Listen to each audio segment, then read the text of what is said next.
बोली अम्बे मात की जय, दधिमती माता की जय। दुर्गा सप्तशती पाठ 10वां अध्याय। शुंभवध। महर्षि मेधा ने कहा, हे राजन, अपने प्यारे भाई को मरा हुआ तथा सेना को नष्ट हुई देखकर क्रोध में भरकर दैत्यराज शुंभ कहने लगा, दुष्ट दुर्गे, तू अहंकार से गर्व मत कर, क्योंकि तू दुष्टों के बल पर लड़ रही है। देवी ने कहा, हे दुष्ट, देख, मैं तो अकेली ही हूँ। इस संसार में मेरे सिवा दूसरा कौन है? यह सब मेरी शक्तियां हैं। देख, यह सब की सब मुझ में प्रविष्ट हो रही हैं। इसके पश्चात ब्रह्माणी आदि सब देवियां उस देवी के शरीर में लीन हो गई और देवी अकेली रह गई। तब देवी ने कहा, मैं अपनी ऐश्वर्य शक्ति से अनेक रूपों में यहाँ उपस्थित हुई थी। उन सब रूपों को मैंने समेट लिया है। अब अकेली ही यहाँ खड़ी हूँ, तुम भी यहीं ठहरो।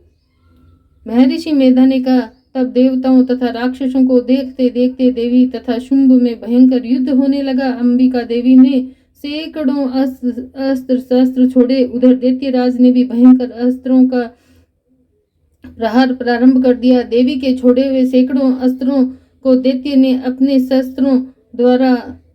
अस्त्रों द्वारा काट डाला। इसी प्रकार शुंभ ने जो अस्त्र छोड़े उनको देवी ने अपनी भयंकर हुंकार के द्वारा ही काट डाला।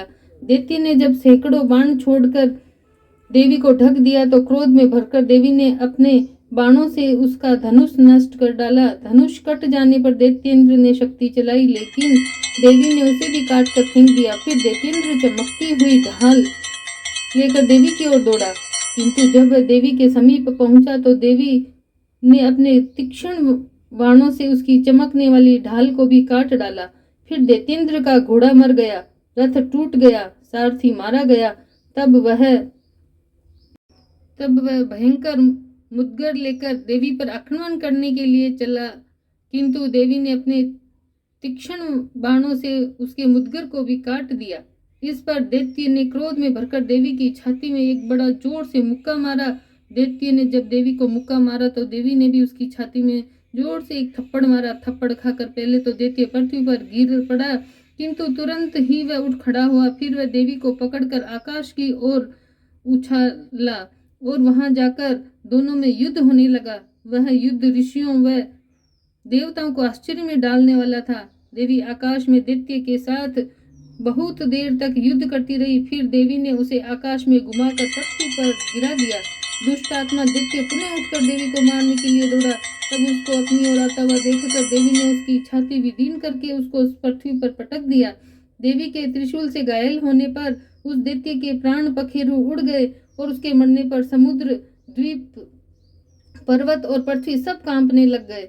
तदनंतर उस दुष्ट आत्मा के मरने से संपूर्ण जगत प्रसन्न व स्वस्थ हो गया तथा आकाश निर्मल हो गया। पहले जो उत्पात सूचक मेघ और उल्कापात होते थे वह अब शांत हो गए। उसके मारे जाने पर नदियां अपने ठीक मार्ग से बहने लगी। संपूर्ण देवताओं का हृदय हर्ष से भर गया और गंधर्वनियां सुंदर गान करने लगी। गंधर्व बाजे बजाने लगे और अप्सराएं नाचने लगी। चित्र करने लगे, पवित्र वायु बहने लगी। सूर्य की कांति स्वच्छ हो गई। यज्ञशालाओं की बुझी हुई आग अग्नि अपने आप प्रज्वलित हो उठी तथा चारों दिशाओं में शांति फैल गई। बोलिए अम्बे मात की जय। 10वां अध्याय संपूर्णम। नवरात्रों में दुर्गा सप्तशती के पाठ सरल भाषा में। 11वां अध्याय। देवताओं का देवी की स्तुति करना और देवी का देवताओं को वरदान देना।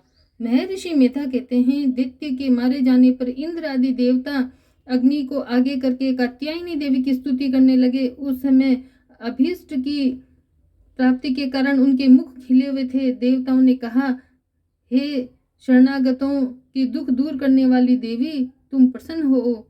हे संपूर्ण जगत की माता, तुम प्रसन्न हो। विश्वेश्वरी, तुम विश्व की रक्षा करो, क्योंकि तुम इस चर और अचर की ईश्वरी हो। हे देवी, तुम संपूर्ण जगत की आधार रूप हो, क्योंकि तुम पृथ्वी रूप में भी स्थित हो और अत्यंत पराक्रम वाली देवी हो। तुम विष्णु की शक्ति हो और विश्व की बीज परम माया हो, और तुमने ही इस संपूर्ण जगत को मोहित कर रखा है। हे तुम्हारे प्रसन्न होने पर ही यह पृथ्वी मोक्ष को प्राप्त होती है। हे देवी, संपूर्ण विद्याएं तुम्हारे ही भिन्न भिन्न स्वरूप हैं। इस जगत में जितनी स्त्रियां हैं वह सब तुम्हारी मूर्तियां हैं। एकमात्र तुमने ही इस जगत को व्याप्त कर रखा है। तुम्हारी स्तुति किस प्रकार हो सकती है, क्योंकि तुम परम बुद्धि रूप हो और संपूर्ण प्राणी रूप स्वर्ग और मुक्ति देने वाली हो। संपूर्ण